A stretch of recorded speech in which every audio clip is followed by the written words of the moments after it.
દર્શક મિત્રો, ગુજરાત 18 લાઈવમાં આપનું સ્વાગત છે। હરિધામ સોખડા ખાતે રૂડો અવસર ઉજવાયો। હરિધામ સોખડાના પ્રેમ સ્વરૂપ સ્વામીજીના 79માં પ્રાગટ્ય દિનને હરિધામ સોખડાના હરિભક્તોને સાધુ સંતોની વિશાળ જનમેદની વચ્ચે આત્મીય યુવા પર્વ ઉજવવામાં આવ્યો।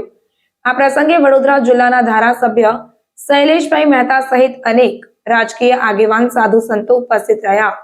હરિધામ સોખડાના વર્તમાન અધિષ્ઠાતા પૂજ્ય પ્રેમ સ્વરૂપ સ્વામીજીના 79માં પ્રાગટ્ય દિન નિમિત્તે હરિધામ સોખડાની ધરા પર આત્મીય યુવા પર્વની ભવ્ય ઉજવણી કરવામાં આવી। આ પ્રસંગે આશીર્વચન આપતા પ્રેમ સ્વરૂપ સ્વામીજીએ જણાવ્યું કે હૃદયમાં શાંતિ કરવી હોય તો અને ખરેખર સુખી થવું હોય તો ભગવાન સ્વામિનારાયણ અને પ્રાણધાર હરિપ્રસાદ સ્વામીજીના અનુપમ જીવનમાં ડૂબવું પડશે। આ પ્રસંગે વિશાળ જનમેદની હરિભક્તોની સાથે વડોદરા જિલ્લાના ડભોઈના ધારાસભ્ય શૈલેષભાઈ મહેતા, વાઘોડિયાના ધારાસભ્ય ધર્મેન્દ્રસિંહ વાઘેલા, ધારાસભ્ય ચૈતન્યસિંહ, કેતનભાઈ ઇનામદાર, અક્ષય પટેલ સહિત અનેક રાજકીય આગેવાનો હાજર રહ્યા હતા અને પ્રેમ સ્વરૂપ સ્વામીજીને પ્રાગટ્ય દિનની શુભકામના પાઠવી આશીર્વાદ લીધા હતા। ડભોઈ યોગી ડિવાઇન સોસાયટીના સભ્યો પણ આ પ્રસંગે હરિધામ સોખડા ખાતે સેવા આપી હતી અને ધન્યતા અનુભવી હતી। બોલો। યોગી ડિવાઇન સોસાયટી હરિધામ સોખડા પ્રગટ ગુરુહરિ પ્રેમ સ્વરૂપ સ્વામીના હરિધામ સોખડા ખાતે 6ઠ્ઠી પેઢીના વારસ પ્રેમ સ્વરૂપ સ્વામીજીનો આજે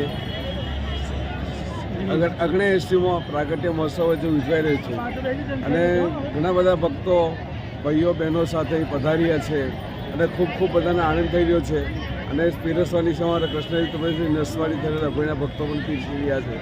એટલે આ પ્રસંગે એટલો આનંદ બધા થઈ રહ્યો છે અને અત્યારે આજે સાધુ પણ થવાના છે।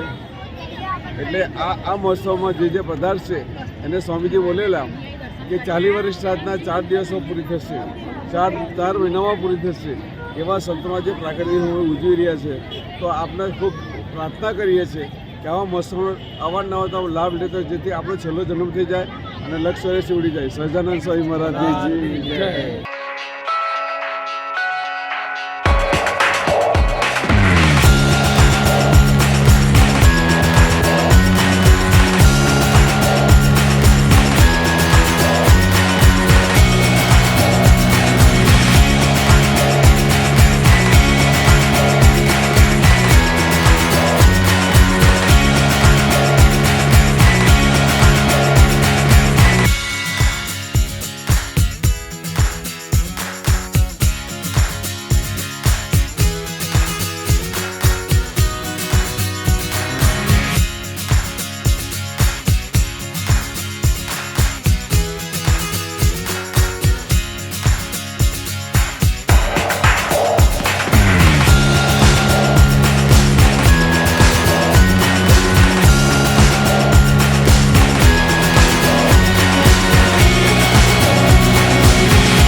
Thank you.